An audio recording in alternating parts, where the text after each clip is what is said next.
Ustaz, ilmu hana cucu, hana berzina, hana merampok, hana sabu-sabu, hana pelit manok.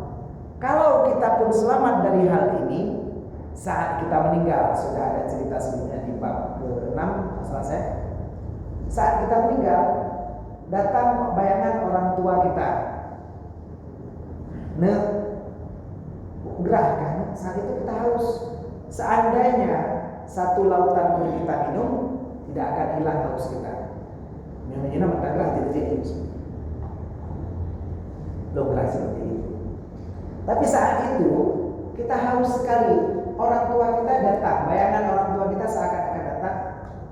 Nagrah, nempat naik balu. Kajib. Oh longjep mak, longjep ayah. Je akan undang dua jok yang bukan. Karena kita haus sekali. Tangguh, tak pernah, takut, ataupun main-main abah hati-hati. Belum tentu semua yang main-main abah dengan meninggal yang mengucap. Kadang-kadang tidak bekerja. Bahkan yang na'udzubillah, kita pernah baca di media sosial, kita nggak tahu benar atau salah. Sebagian orang kita yang berobat di rumah sakit non-muslim, banyak rumah sakit non-muslim di Indonesia. Saya nggak usah sebutkan nama, karena nanti video ditayang itu saya nggak sebutkan nama. Di rumah sakit non-muslim, manajemen rumah sakit melarang kita menjaga orang sakit. Karena pun menjaga itu, nah kamu nak perawat. Urang-urang mengaku dalam menghubungi, urang-urang bisa tidur di penginapan di samping, ada rumah singgah, ada tempat istirahat. Ino di rumah sakit biar steril, biar orang sakit saja, biar kami rawat. Selama dia dirawat, di telinganya diputar musik. Alasannya musik terapi biar cepat sembuh. Ada seorang yang mendengar, ternyata yang diputar adalah lagu-lagu rohani non-muslim. Kalau saya sebut agamanya.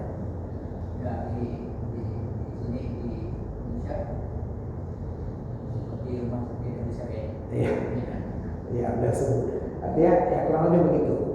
Jadi na'udzubillah min dzalik, mudah-mudahan tanyo pertama kondisi dikenal. Saat kita dalam keadaan sakit, tingkatannya kurang sehat, dan kita flu, lemah, kelempah badan, mulai tanya apa? Air dan memiliki gelombang otak kita berada, kalau bukan di alfa di beta, cepat sekali terpengaruh. Lagu yang tadi itu, jangankan lagu non muslim, lagu haleluya haleluya. Anda tanya jinoci putar lagu Natal, waktu 25 Desember, Raja Omega yang jingle bellnya, tanya lagu-lagu itu cepat kali terekam.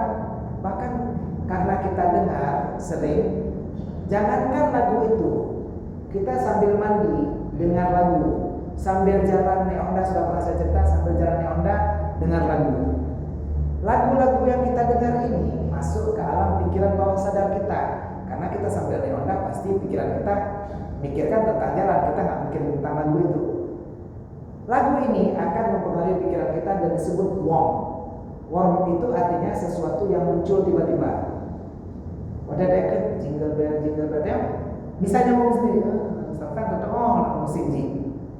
Lagi cinta satu malamnya. Itu kita juga tahu kenapa? Karena sudah jadi warm di telinga kita. Sesuatu itu cukup pakai tersambung. Nah, takutnya begitu itu yang terbiasa kita dengar, suara musik MP3 yang biasa kita dengar, saat kita mau menghembuskan nyawa, bukan la ilaha illallah yang ada dalam kata-kata kita, tapi cinta satu malam itu, apalagi jingle bell tadi ataupun lagu-lagu lainnya yang biasa kita dengar. Terlebih saat kita sakit, 20 pun jilnya tabiban, gelinyung tanya, belum tentu kita mengucapkan itu. Ada yang Kristus ditembak mampus masuk ke dalam kardus, keluar khusus, itu beda katanya. Karena apa? Itu terbiasa kita dengar. Makanya hati-hati dengan sesuatu yang kita dengar, karena ini masuk ke alam pikiran bawah sadar kita.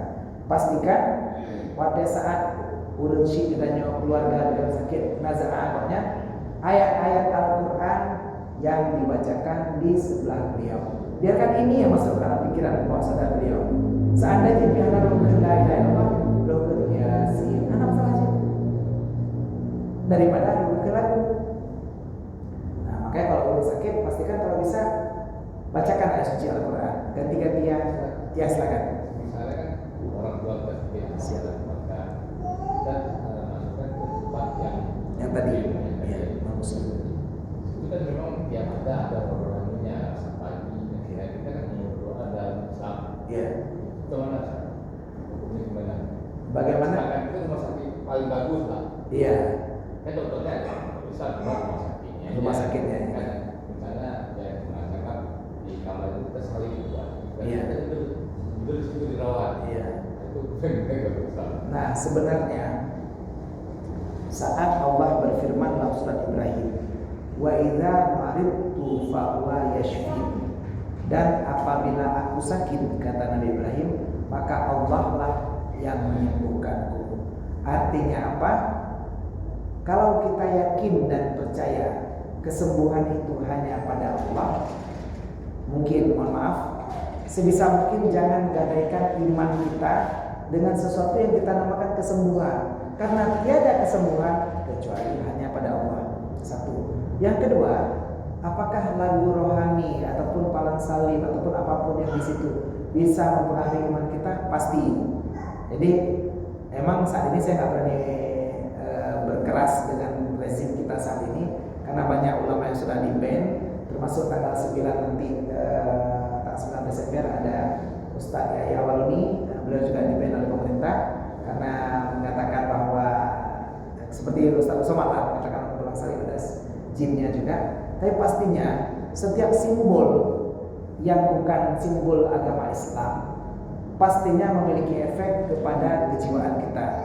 Kalaupun kita melihat itu setiap hari, apalagi kita bisa mengasosiasikan simbol ini dengan sesuatu yang lain.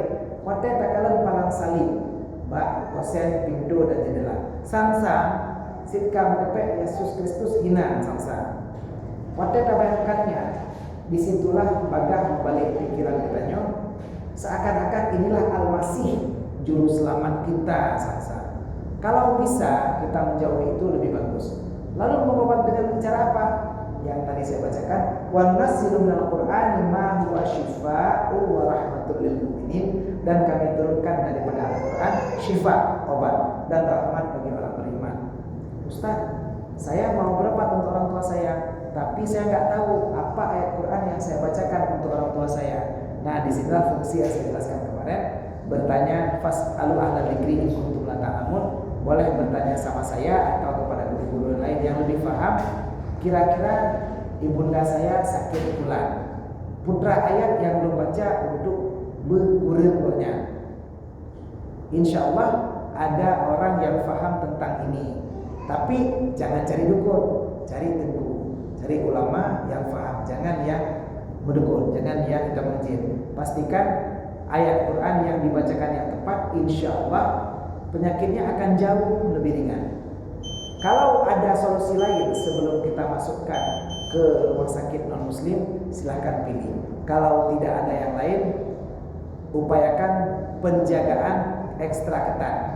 Minimal, dok, bapak saya Islam, boleh nggak itu palang salibnya saya tutup dengan selendang dulu?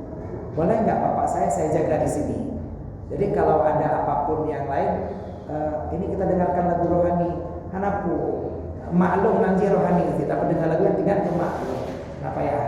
Jadi kita bisa dengarkan, mudah-mudahan itu nanti yang tidak terjawab boleh terjawab setelah isya. Saya habiskan di titik. Ya, sedikit lagi. Waruya Rasulullah SAW dari Rasulullah SAW, inna ummati mi'atu asyurina safan, sesungguhnya umatku 120 saf. Wahada asah, dan ini lebih asah. Jadi ada hadis Rasulullah mengatakan bahwa umatku itu 120 saf. Tadi dikatakan kita 3 saf. Kalau umat Rasulullah 120 saf, berarti jumlah yang lain berapa saf? Di sini belum terjawab. Wahada asah dan ini asah. Wa sifatul mu'minin annahum baydul wujuh ghurrul muhajjalun, wa sifatul kafirin annahum sawadul wujuh muqarruna ma'asyayatin. Dan sesungguhnya sifat orang beriman di akhirat nanti, walaupun tidak jelas berapa jumlah total saf semuanya berdasarkan hadis Rasulullah ini, tanda orang beriman seperti kita semua yang hadir hari ini, wajahnya bersinar dan ghurrul muhajjalun, artinya ada tanda bekas berwudu. Sedangkan sifat orang yang kafir, wajahnya menghitam dan diikat beserta syaitan.